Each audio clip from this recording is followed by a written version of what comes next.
நம்ம எல்லாருமே Jio, Airtel, BSNL இந்த மாதிரி ஏதாவது ஒரு சிம் யூஸ் பண்ணிட்டு தான் இருக்கும். அதுக்கு மந்த்லி ரீசார்ஜ், எக்ஸ்ட்ரா பேக் இப்படி மாசம் 500ல இருந்து 1000 வரை செலவு பண்ணும். நீங்க செலவு பண்ற அந்த அமௌண்ட்ல உங்களுக்கு ஒரு பங்கு அதே கம்பெனி திருப்பி கொடுத்தா எப்படி இருக்கும்? ஆமா, இந்த மாதிரி பெரிய பெரிய கம்பெனிக்கு நீங்களும் ஓனர் ஆகலாம். எப்படின்னு தானே கேக்குறீங்க?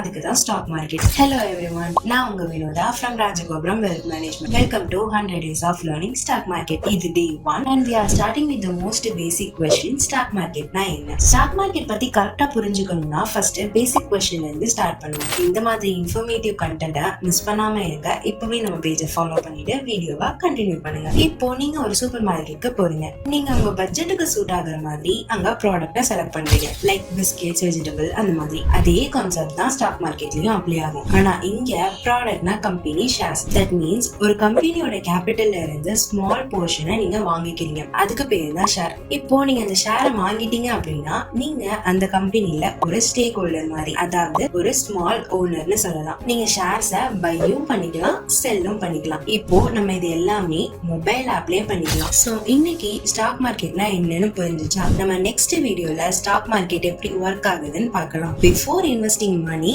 Invest in knowledge first. Till then, stay tuned. Thank you.